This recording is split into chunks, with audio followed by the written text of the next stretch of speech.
स्वागत है Sarvodaya classes YouTube channel पर। मैं हूं वीके शर्मा। और विद्यार्थियों, हमने इससे पहले वाले जो टॉपिक में पढ़ा था वो राजस्थान की भौतिक सीमाओं के बारे में हमने पढ़ा था, राजनीतिक सीमाओं के बारे में पढ़ा था और भौतिक क्षेत्रों के बारे में पढ़ा था। आज हम क्या पढ़ रहे हैं, कुछ छोटी छोटी चीजें मैं आपको और बता देना चाहता हूं। जैसे राजस्थान में सबसे बड़ा जिला सबको पता है, नॉर्मल बात है। चलो कुछ नया सीखते हैं। राजस्थान का सबसे बड़ा क्षेत्रफल में जिला हुआ जैसलमेर, जिसका कुल क्षेत्रफल है 38,401 किलोमीटर स्क्वायर। और सबसे छोटा जिला देखो, सबसे बड़ा जो जिला है वो पश्चिम की ओर से शुरू हो रहा है और जो सबसे छोटा जिला है वो पूर्व की ओर से शुरू हो रहा है, धौलपुर 3033 किलोमीटर स्क्वायर। ये सबको पता हो गया। चलिए इसमें कुछ नया सीखते हैं। राजस्थान का सबसे छोटे जिले और सबसे बड़े जिले के बीच अनुपात क्या है, और यह अनुपात अगर हम बनाना चाहें तो लगभग बनाने का प्रयास करते हैं। तो देखिए, जैसलमेर का क्षेत्रफल 38,401 वर्ग किलोमीटर है, तो मैं इसे लगभग 39,000 रख दूं। और धौलपुर जिसका 3033 है, उसे मैं लगभग 3000 ही रख दूं। तो विद्यार्थियों, ये अनुपात बनता है लगभग 13:1। राज्य के सबसे बड़े और सबसे छोटे जिले में 13:1 का लगभग अनुपात होगा। ठीक है, अब देखते हैं आगे। दूसरी चीज मैं आपको ये बता रहा था कि एक नंबर वाली चीज को सब याद रखते हैं, दो वाली भी बात कर लेते हैं। राज्य का सबसे बड़ा जिला अगर जैसलमेर है, तो दूसरा सबसे बड़ा जो जिला होगा विद्यार्थियों वो होगा हमारा बाड़मेर। 28,387 वर्ग किलोमीटर के साथ बाड़मेर राजस्थान का दूसरा बड़ा जिला है। और दूसरा छोटा जो जिला होगा वो होगा दौसा 3,432 किलोमीटर स्क्वायर। ये पहली पोजीशन के हैं और ये दूसरी पोजीशन के हैं। 2 नंबर पे सबसे बड़ा और ये 2 नंबर से सबसे छोटा। इसके आगे मैं बात करूं तो राजस्थान में 2 जिले ऐसे भी हैं विद्यार्थियों जिनकी सीमाएं 2-2 जगह डिवाइड है। कुछ विद्यार्थियों को पता है, चलिए कुछ को नहीं पता तो उन्हें बताते हैं। पहला जिला है विद्यार्थीगण अजमेर। देखिए, अजमेर का एक हिस्सा, अजमेर का जो मुख्य भाग है उसके साथ है, और एक हिस्सा राजसमंद बीच में आता है और डिवाइड हो जाता है अजमेर, यानी 2 टुकड़ों में डिवाइड हो गया अजमेर। और जो टोडगढ़ वाला जो भाग है, टोडगढ़, ये भाग डिवाइड हो रखा है अजमेर से। इसी तरह से चित्तौड़ का एक भाग जो है, मुख्य भाग यहां है, एक भाग कोटा को छूता है, और ये भाग बीच में एमपी से डिवाइड होता है, मध्य प्रदेश से डिवाइड होता है। और ये भाग है रावत भाटा वाला, रावत भाटा, जहां हमारा परमाणु केंद्र है, बिजली घर है, वहां पर रावत भाटा जो कोटा के पास पड़ता है। कंफ्यूज ही हो जाता है कि हम समझते हैं परमाणु का जो बिजली उत्पादन हो रहा है वो कोटा में हो रहा होगा। वो कोटा में नहीं, वो चित्तौड़ में हो रहा है। और वो चित्तौड़ के साथ जो टुकड़ा है चित्तौड़ का, वो रावत भाटा वाला भाग कोटा को छूता है। तो ये 2-3 जानकारियां और रखते हैं। इसके बाद हम एक छोटी सी जानकारी और लेना चाहते हैं, वो क्या है। देखिए, हमारी जो रेड क्लिप रेखा है, हमारी जो रेड क्लिप रेखा है, इसकी कुल लंबाई हमने कल बनाई थी 1070 किलोमीटर। और याद रखिए, परीक्षा में सवालों का जो स्टैंडर्ड है वो बदल रहा है। सवाल वही है, ध्यान रखिए, सवाल तो नहीं बदलेंगे ना, करंट जीके जरूर बदलता रहता है, लेकिन बाकी चीजों में बदलाव बहुत कम हो पाता है। तो रिश्ता वही, सोच नहीं। कैसे? राजस्थान की रेड क्लिप रेखा की लंबाई 1070 किलोमीटर है, और सवाल इस तरह से बना दिया जाए कि राजस्थान की रेड क्लिप रेखा की जो लंबाई है वो कुल स्तरीय सीमा की लंबाई का लगभग कितना प्रतिशत है। तो लगभग कितना प्रतिशत होगा, इसे जानने के लिए 1070 में हम 5,920 का भाग लगाएंगे और गुणा कर देंगे 100 से। तो देखिए, आपको मैं विषय गणित भी पढ़ाता हूं।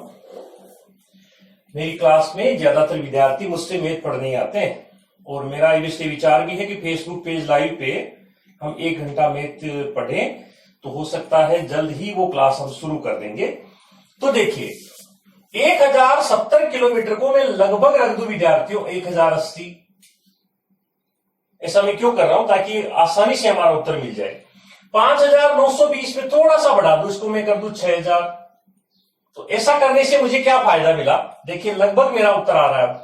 ये 3 जीरो मैंने शॉर्ट कर दिए और 6 का भाग जब मैं 108 में लगाऊंगा तो 18 छिके 108, यानी कि राजस्थान की जो रेड क्लिप रेखा की लंबाई है वो कुल स्थलीय सीमा की लंबाई का लगभग 18% होगी। ये दूसरी चीज आप याद रखेंगे। इससे आगे बढ़ रहे विद्यार्थीगण, रेड क्लिप रेखा से जुड़ा हुआ एक बिंदु उस दिन हमने चर्चा नहीं की थी, चलिए वो भी मैं बता देता हूं। रेड क्लिप रेखा का शुरुआती बिंदु है हिंदुमल कोट, और हिंदुमल कोट पड़ता है गंगानगर में। इसका अंतिम बिंदु है बाड़मेर में, शाहगढ़ में, और यह गांव है बाखासर। ये रेड क्लिप रेखा का अंतिम बिंदु माना जाता है। अब एक चीज आपको मैं और बताना चाहता हूं, वो ये कि एक शाहगढ़ जैसलमेर में है, जिसे शाहगढ़ बल्ज कहा जाता है। और विद्यार्थियों शाहगढ़ बल्ज भी एक अच्छा सवाल बनाता है, क्योंकि शाहगढ़ बल्ज में संरक्षण दिया गया है एशियाई चीते को। एशियाई चीता जो प्राणी होता है, वन्य जीव, जो दुनिया में सबसे तेज दौड़ने वाला जीव माना जाता है, चीता, उससे संरक्षित किया गया है बाड़मेर जैसलमेर के शाहगढ़ बल्ज में। और जो हमारे अंतिम सीमा बनती है वो बाड़मेर का शाहगढ़ है, यानी 2 शाहगढ़ हो गए। तो ये चीज भी आप इसके साथ ऐड कर लीजिएगा, याद रखिएगा। और आज हम जो नया टॉपिक पढ़ रहे हैं उससे पहले एक जानकारी मैं और दूंगा, और वो जानकारी है विद्यार्थियों एनसीआर के बारे में। एनसीआर, नेशनल कैपिटल रीजन, यानी कि राष्ट्रीय राजधानी क्षेत्र। हमारी दिल्ली देश की राजधानी, जिसे घोषित किया एनसीआर। अब दिल्ली रह गया छोटा, दिल्ली क्षेत्रफल में छोटा, आबादी हो रही बड़ी, तो उसका विस्तार भविष्य में यूपी, हरियाणा और राजस्थान, इनकी ओर भी किया जा सकता है। वहां पर कई प्रकार की गतिविधियां शुरू की जा सकती है जो राष्ट्रीय राजधानी क्षेत्र से बिलोंग करती हो। तो राजस्थान के 2 जिलों को इसमें पूरी तरह से शामिल कर लिया गया है। एनसीआर में वर्तमान में भारत के कुल 24 जिले हैं विद्यार्थियों, कुल 24 जिले हैं, जिनमें राजस्थान के 2 जिले शामिल हैं, अलवर और भरतपुर। अलवर भरतपुर पूरी तरह से एनसीआर में शामिल किए जा चुके हैं, और झुंझुनू को शामिल करने का प्रस्ताव रखा गया है, अभी वो पूरी तरह से कंफर्म नहीं हुआ है। तो राजस्थान में एनसीआर में शामिल जिलों की संख्या हुई 2, और वो जिले हैं अलवर और भरतपुर। आज का हमारा जो नया टॉपिक है विद्यार्थियों, वो क्या है, चलिए वो बता देता हूं मैं। आज का हमारा नया टॉपिक है राजस्थान के, पहले हम पढ़ेंगे संभाग, और संभाग के बाद हम पढ़ने वाले विद्यार्थियों राजस्थान के जिलों के बारे में थोड़ी चर्चा करेंगे। यानी कि आज हम पढ़ने वाले हैं राजनीतिक या प्रशासनिक तौर पर राजस्थान को डिवाइड करने वाले हैं। चलिए सबसे पहले बात करूंगा मैं संभाग की। तो आप जानते हैं संभाग की संख्या राजस्थान में 7 है, लेकिन यह संख्या में बताने से पहले आप लोगों को संभाग क्या होता है वो बताना चाहता हूं, क्योंकि चीजें समझने से ही याद रहेगी। ये याद रखो, आप रट्टा मारने से आप याद नहीं रख पाओगे। जितनी बड़ी समझ विकसित करोगे उतना ही जल्दी कॉन्सेप्ट क्लियर होगा। देखिए प्रशासनिक तौर पे हमारा राजस्थान 3,42,239 वर्ग किलोमीटर वाला एक बहुत बड़ा राज्य है। इतने बड़े राज्य को सुचारू रूप से प्रशासनिक तौर पे हैंडल करना एक जयपुर में बैठकर कोई व्यक्ति से हैंडल नहीं कर सकता। इसीलिए प्रशासनिक तौर पर एक राज्य को पहले संभाग में बांटा जाएगा, संभागों को जिलों में बांटा जाएगा। देखिए कैसे, पहले संभाग आएंगे, संभाग के बाद जिले आएंगे, जिलों के नीचे उपखंड बनाए जाएंगे, उपखंड के नीचे तहसील बनाई जाएगी, तहसील के नीचे उप तहसील बनाई जाएगी और हर एक स्तर पर एक अधिकारी की नियुक्ति की जाएगी। और ये जो अधिकारी होता है वो अपने बड़े अधिकारी के प्रति उत्तरदायी होता है, उसे ही अपना जवाब देगा, उसी से आदेश ग्रहण करेगा। और ये व्यवस्था बड़े सुचारू रूप से चलाने के लिए ही संभाग व्यवस्था अपनाई गई है। अब संभाग स्तर पे मैं ज्यादा नहीं कहूंगा, 2 स्तर की चीजें, 2 अधिकारियों की चर्चा मैं आपको बता देना चाहता हूं। देखिए, संभाग स्तर का सबसे बड़ा प्रशासनिक अधिकारी होता है विद्यार्थियों डीसी, इसे मैं कहूंगा डिविजनल कमिश्नर। इसको अंग्रेजी में डिविजनल कमिश्नर और हिंदी में संभागीय आयुक्त कहा जाता है। तो एक राज्य का जो सबसे बड़ा सरकारी कर्मचारी, प्रशासनिक अधिकारी कौन होता है? और वो होता है विद्यार्थियों मुख्य सचिव, जिसे हम चीफ सेक्रेटरी कहते हैं। और अब आपके लिए मैं एक सवाल छोड़ देता हूं, मुख्य सचिव की नियुक्ति कौन करता है? ये सवाल का जवाब आप कमेंट बॉक्स में देंगे। तो मुख्य सचिव तो होता है राज्य का सबसे बड़ा प्रशासनिक मुखिया, और एक संभाग स्तर के ऊपर जो सबसे बड़ा अधिकारी होगा वो संभागीय आयुक्त होगा। ये सभी आईएएस अफसर होते हैं और प्रमोटेड होकर इस पद तक पहुंचते हैं। तो ये तो प्रशासनिक अधिकारी। और एक संभाग स्तर पर सबसे बड़ा जो पुलिस अधिकारी होता है, जो विद्यार्थी पुलिस की तैयारी कर रहे हैं उन्हें पता होगा, सबसे बड़ा पुलिस अधिकारी होता है आईजीपी, जिसे हम बोलते हैं inspector general of police, Hindi में कहेंगे पुलिस महानिरीक्षक। ये संभाग स्तर का सबसे बड़ा पुलिस अधिकारी होता है। इससे नीचे का जो अधिकारी होता है उसे डीआईजी बोलते हैं, deputy inspector general of police. एक जिला स्तर पर जो सबसे बड़ा प्रशासनिक पुलिस अधिकारी होता है उसे हम सुप्रीडेंट ऑफ पुलिस यानी एसपी कहते हैं। तो ये 2 बड़े अधिकारी संभाग स्तर के ऊपर नियुक्त किए जाएंगे। अब बाकी अन्य डिपार्टमेंट के भी होते हैं, अभी हम फिलहाल 2 ही डिपार्टमेंट की बात कर रहे हैं। अब चलते हैं आगे। तो राजस्थान में जो संभाग व्यवस्था है विद्यार्थियों, ये संभाग व्यवस्था 1949 में सबसे पहले हीरालाल शास्त्री ने लागू की थी। हीरालाल शास्त्री के टाइम में इसे सबसे पहले लागू किया गया और सबसे पहले 5 ही संभाग राजस्थान में बनाए गए थे।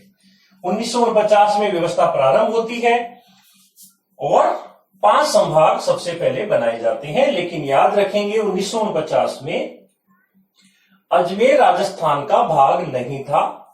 अजमेर अपना अलग अस्तित्व बनाए रखे था, वहां अलग विधानसभा थी, वहां का अलग मुख्यमंत्री था। फिर क्या हुआ, 1956 में अजमेर राजस्थान में विलय होता है और ये जो वर्तमान नक्शा हम देख रहे हैं ये राजस्थान का पूरा नक्शा उभर जाता है। इसके बाद 1962 में मोहनलाल सुखाड़िया जो राजस्थान के मुख्यमंत्री थे, उन्होंने इस व्यवस्था को समाप्त कर दिया था। यानी कि उन्होंने संभागीय व्यवस्था को समाप्त कर दिया कि संभाग कुछ नहीं होंगे, इस प्रशासनिक व्यवस्था का कोई अर्थ नहीं नजर आया होगा उनको, और उन्होंने इस प्रशासनिक व्यवस्था को समाप्त किया। इसके बाद 1987 में हरिदेव जोशी राजस्थान के जब मुख्यमंत्री बने, हरिदेव जोशी जब मुख्यमंत्री बने तो उन्होंने इस संभागीय व्यवस्था को फिर से लागू किया। संभागीय व्यवस्था को फिर से लागू किया और देखो भी मैंने लिखा था पहले बनाए गए थे 5 संभाग। जब हरिदेव जोशी ने 87 में वापस इस व्यवस्था को शुरू किया तो उन्होंने एक नया संभाग और बनाया, अजमेर, और इस तरह से संभागों की संख्या बढ़कर हुई 6। फिर 4 जून 2005 को वसुंधरा राज्य सरकार ने एक संभाग और बनाया, भरतपुर, और इस तरह से भरतपुर के संभाग बनने के साथ ही राजस्थान में संभागों की संख्या हो गई है 7। तो वर्तमान में राजस्थान में कुल संभाग हुए हैं 7। ये संभाग कौन कौन से हैं और इनमें क्या क्या जिले शामिल होते हैं, क्या क्या ये विशेषताएं रखते हैं, चलिए इस पर थोड़ी सी हम चर्चा करते हैं। संभागीय व्यवस्था में विद्यार्थियों हम सबसे पहला जो संभाग लेने वाले हैं वो है हमारा जयपुर। हम सबसे पहले जयपुर से ही शुरू करने वाले हैं। तो देखो, सबसे पहले तो मैं इधर बता देता हूं, जयपुर ये हमारा संभाग नंबर 1, यहीं से शुरू कर रहे हैं। तो चलिए जयपुर से शुरू करेंगे। तो जयपुर में शामिल होने वाले जिलों की चर्चा करना चाहते हैं। तो देखो, जयपुर संभाग में कितने जिले शामिल होते हैं उनको मैं एक गोला बना देता हूं। उसके अंदर आने वाले सारे जिले जयपुर संभाग के होंगे। ये आपका जयपुर संभाग है। इसमें देखिए कौन कौन से जिले आ गए। इसमें आ गए हैं जयपुर, दौसा, अलवर, झुंझुनू और सीकर। अब एक सबसे बड़ा कंफ्यूज मैं आपको बताना चाहता हूं, वो देखिए आप लोग। अभी मैंने कहा भरतपुर संभाग बन गया 7वां 4/2/2005 को। जब भी हम बोलते हैं तो कोटा, बूंदी, अलवर, भरतपुर ये कुछ इस तरह से जुड़ गए हैं कि हम उन्हें अलग नहीं करते हैं। लेकिन याद रखिए, अलवर भरतपुर संभाग का पार्ट नहीं है। कंफ्यूज नहीं होना है बिल्कुल भी। ये जयपुर संभाग का पार्ट है। और जयपुर संभाग की मैं कुछ विशेषताएं बताना चाहता हूं। जैसे ये सबसे अधिक जनसंख्या वाला संभाग है, सर्वाधिक जनसंख्या, पहला पॉइंट। दूसरी इसकी विशेषता है जनघनत्व सर्वाधिक, जनघनत्व भी सर्वाधिक है। तीसरी इसकी विशेषता है यहां शिक्षा का स्तर भी सबसे ज्यादा है, सर्वाधिक शिक्षा। सर्वाधिक शिक्षा में चाहे महिला की शिक्षा हो चाहे पुरुष की शिक्षा हो। इसे आप जिलों से कंपैरिजन ना करें, हम संभाग स्तर की बात कर रहे हैं। तो सर्वाधिक शिक्षा वाला जो जिला संभाग होगा वो भी जयपुरी होगा। इसके बाद इसमें हम रखते हैं विद्यार्थियों अनुसूचित जाति का यहां सबसे अधिक प्रतिशत है। प्रतिशत में सबसे ज्यादा अनुसूचित जाति मिलेगी आपको जयपुर संभाग में। तो ये जयपुर संभाग की कुछ विशेषताएं शामिल हो सकती है। चलिए फिर दूसरा संभाग ले लेते हैं और दूसरे संभाग का नाम ले लेते हैं हम। चलिए अपना वाला ले लेते हैं अजमेर संभाग। अजमेर संभाग के मैं 4 जिले रख रहा हूं, अजमेर, भीलवाड़ा, टोंक और ये अपना नागौर। तो अजमेर संभाग में जिले शामिल हुए विद्यार्थियों 4। और इन चारों जिलों में पहले मैं एक जानकारी और देना चाहूंगा। इन चारों जिलों में सबसे बड़ा क्षेत्रफल में जो जिला वो नागौर है और जो सबसे छोटा जिला है वो टोंक है। कुछ विद्यार्थी सोच रहे फिर ऊपर वाले की भी बता दो, बिल्कुल बताएंगे। इसमें सबसे बड़ा जिला जयपुर है क्षेत्रफल में और दौसा यहां पर सबसे छोटा जिला होगा। तो अजमेर संभाग का सबसे बड़ा जिला नागौर, सबसे छोटा हुआ टोंक। अजमेर संभाग की सबसे बड़ी विशेषता है कि ये पूरे 6 संभाग को छूता है, सभी संभागों को छूता है। बिल्कुल मध्य का कह सकते हैं इसे हम, बीच का कह सकते हैं, इसलिए सभी के साथ ही सीमाएं बनाता है। दूसरा, यहां पर बढ़ते हैं सर्वाधिक मेले।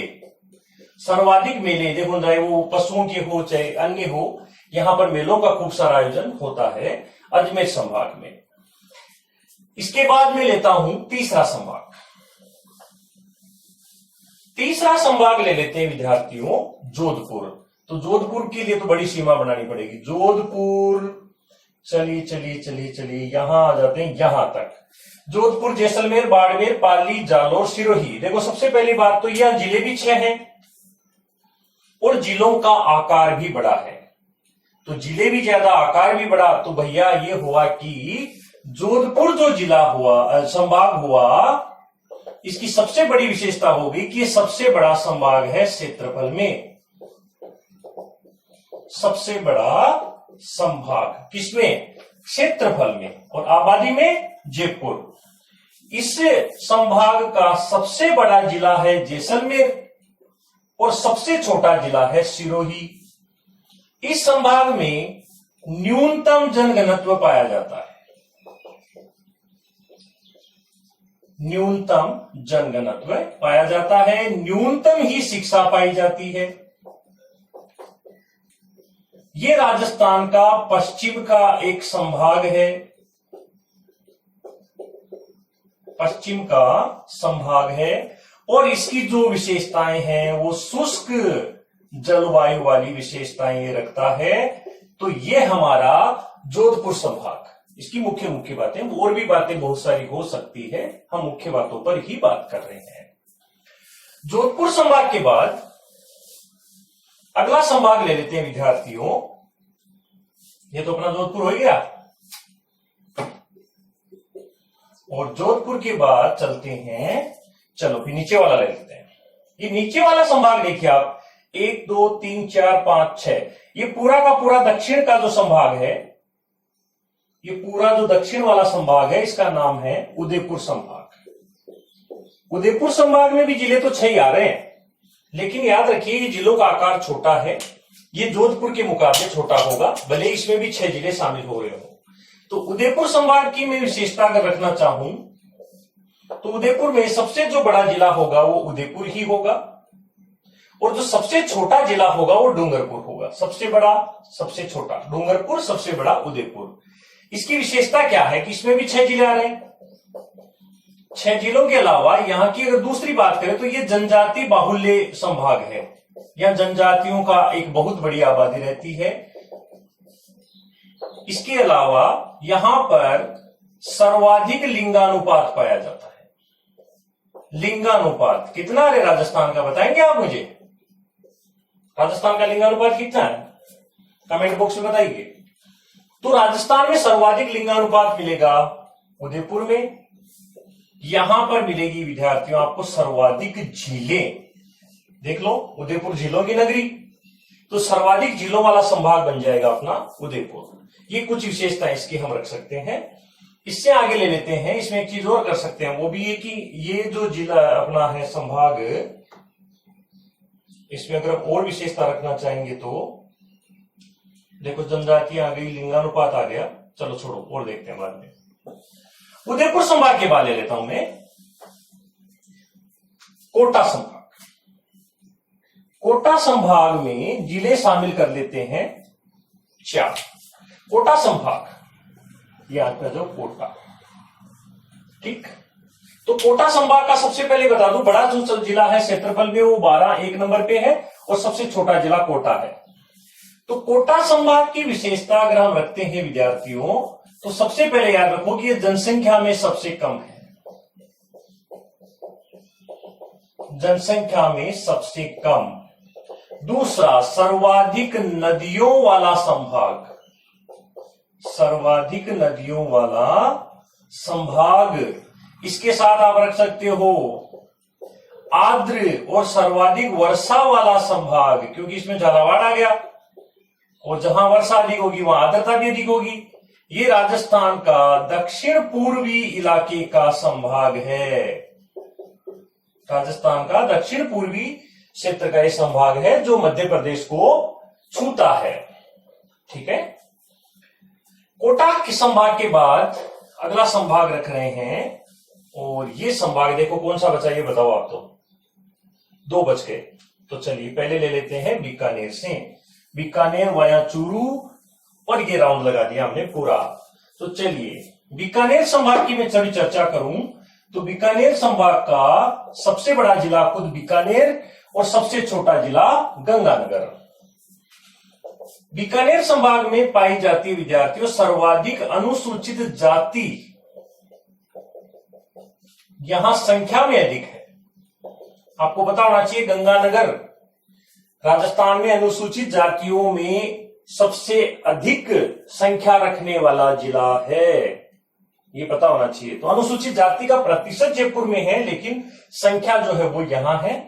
इसके बाद बात करूं तो यहां है, ये सबसे न्यूनतम नदियों वाला संभाग है, सबसे कम नदियां, क्योंकि बीकानेर चूरू में तो नदी है ही नहीं, ठीक है।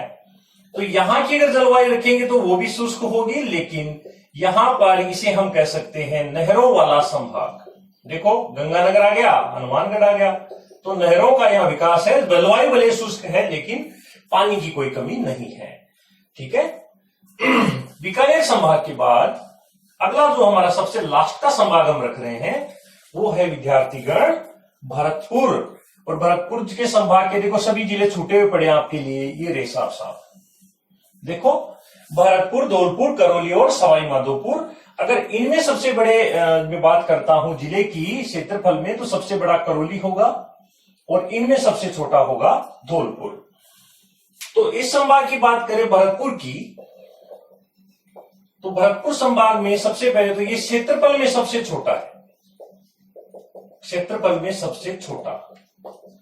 दूसरी इसकी विशेषता है यहां न्यूनतम लिंगानुपात पाया जाएगा, न्यूनतम लिंगानुपात। आप जानते हैं धौलपुर, करौली ये सब न्यूनतम लिंगानुपात वाले जिले हैं। अभी जनसंख्या का टॉपिक आएगा तो बहुत अच्छे से पढ़ेंगे इसको। इससे आगे बढ़ते हैं तो ये जो है भरतपुर संभाग वो राजस्थान के सभी 7 संभागों में सबसे नया संभाग भी होगा। तो हमारे संभाग हो गए विद्यार्थियों 7, इनको रखना मत, एक मैप उठाना राजस्थान का, सारे नंबर भरना यानी सारे नंबर वाइज जिले भरना और सभी जिलों को अलग अलग करके एक बार अगर ऐसा कर लोगे तो सारे संभाग क्लियर हो जाएंगे कि 7 संभाग कहां कहां हैं और कौन कौन से जिले उनमें शामिल होते हैं। ठीक है। अब मैं एक चीज और बताना चाहूंगा आप लोगों को, तो चलिए वो भी बता दूं।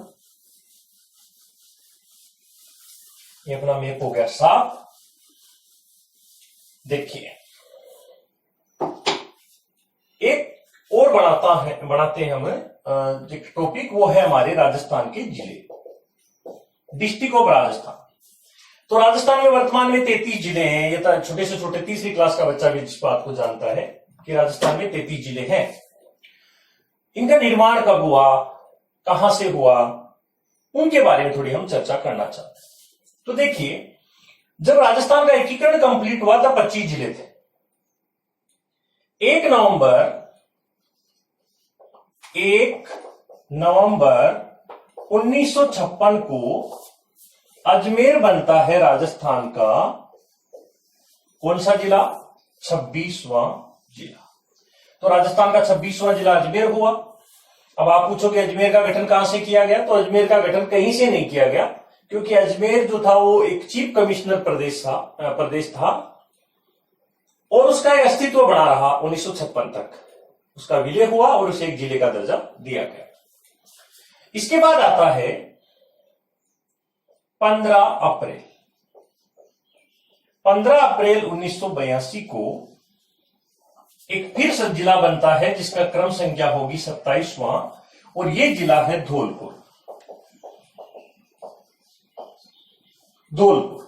और धौलपुर कहां से बनाया गया, तो यह भी अपने आप एक सवाल है। धौलपुर का गठन किया गया विद्यार्थियों भरतपुर से।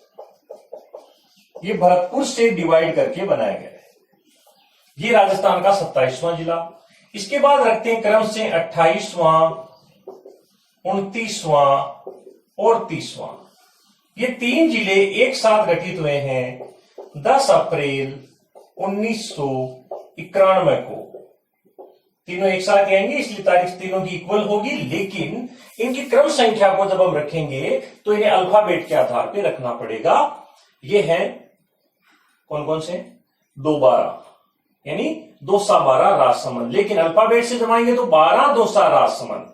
तो पहले मुझे लिखना पड़ेगा 12 बना कोटा से, फिर बी के बाद डी आएगा 2 बन गया जयपुर से, उसके बाद राजसमंद, तो राजसमंद बन गया उदयपुर से।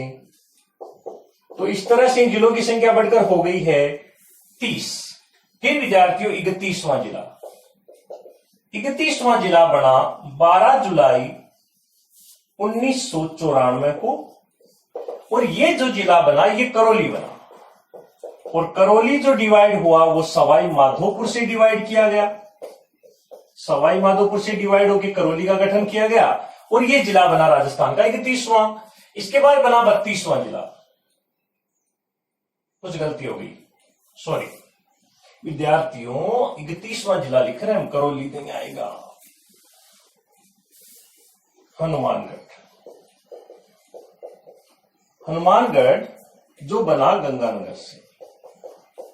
इसके बाद 32वां जिला बनाएंगे करौली। 32वां जिला बनाएंगे करौली और ये बनेगा 19 जुलाई 1997 को। करौली का गठन हुआ सवाई माधोपुर से, सवाई माधोपुर से। और इस तरह से जिलों की संख्या बढ़कर हो गई 32 और अब आ रहा है 33वां जिला, जिसपे थोड़ी सी चर्चा करना चाहेंगे हम। और 33वां जो जिला है हमारा, ये बना है प्रतापगढ़। प्रतापगढ़ जिसका गठन 26 जनवरी 2008 को होता है। प्रतापगढ़ जिसे कांठल कहते हैं, जहां की थेवा कला प्रसिद्ध है। थेवा कला कांच पर की जाने वाली सोने की मीनाकारी कहलाती है। बहुत सारे सवाल है। तो कांठल जिसे प्रतापगढ़ कहा गया, इस प्रतापगढ़ का निर्माण 26 जनवरी 2008 को परमेश चंद्र कमेटी की सिफारिश पर होता है। एक कमेटी का गठन हुआ था, उस कमेटी की सिफारिश पर इसका निर्माण किया जाता है। और प्रतापगढ़ का जो गठन है विद्यार्थियों, ये 3 जिलों से किया गया है, जिसमें सबसे महत्वपूर्ण जिला लिया गया चित्तौड़। चित्तौड़ के बाद उदयपुर, उदयपुर के बाद बांसवाड़ा। तो प्रतापगढ़ किसी एक जिले से डिवाइड नहीं हुआ है, ये 3 जिलों से डिवाइड हुआ है, जिनमें चित्तौड़ की 3 तहसीलें ली गई। चित्तौड़ की 3 तहसीलें हैं। पहली खुद प्रतापगढ़, दूसरी अरनोद, तीसरी छोटी सादड़ी। छोटी सादड़ी, ठीक है। एक बड़ी सादड़ी है, एक केवल सादड़ी है। बड़ी सादड़ी कहां है? चित्तौड़गढ़ में। और आपके जो केवल सादड़ी वो पाली जिले में पड़ता है। तो देखो, प्रतापगढ़, अरनोद और छोटी सादड़ी। उदयपुर से एक तहसील ली गई धरियावत, धरियावत। और बांसवाड़ा से एक तहसील ली गई पीपड़ खूंट। और इस तरह से इन 5 तहसीलों को मिलाकर गठन किया गया प्रतापगढ़ का। तो इन जिलों को एक सही क्रम में, सीक्वेंस में याद रखने के लिए मैं छोटा सा सूत्र बना देता हूं। उस सूत्र को आप देखिए।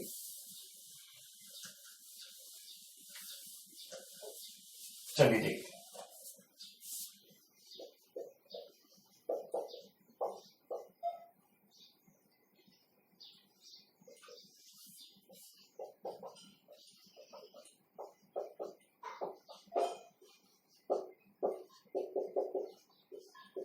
देखो, अंधों पर दोबारा हक प्रताप का। कैसे?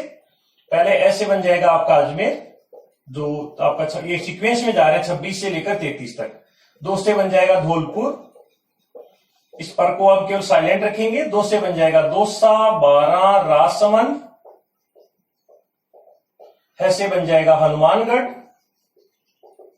कैसे बन जाएगा करौली, और प्रताप से बन जाएगा प्रतापगढ़। यानी कि अंधों पर दोबारा हक प्रताप का। कल 9 मई थी और राणा प्रताप की कल जयंती थी। 9 मई 1540 को उनका जन्म हुआ था।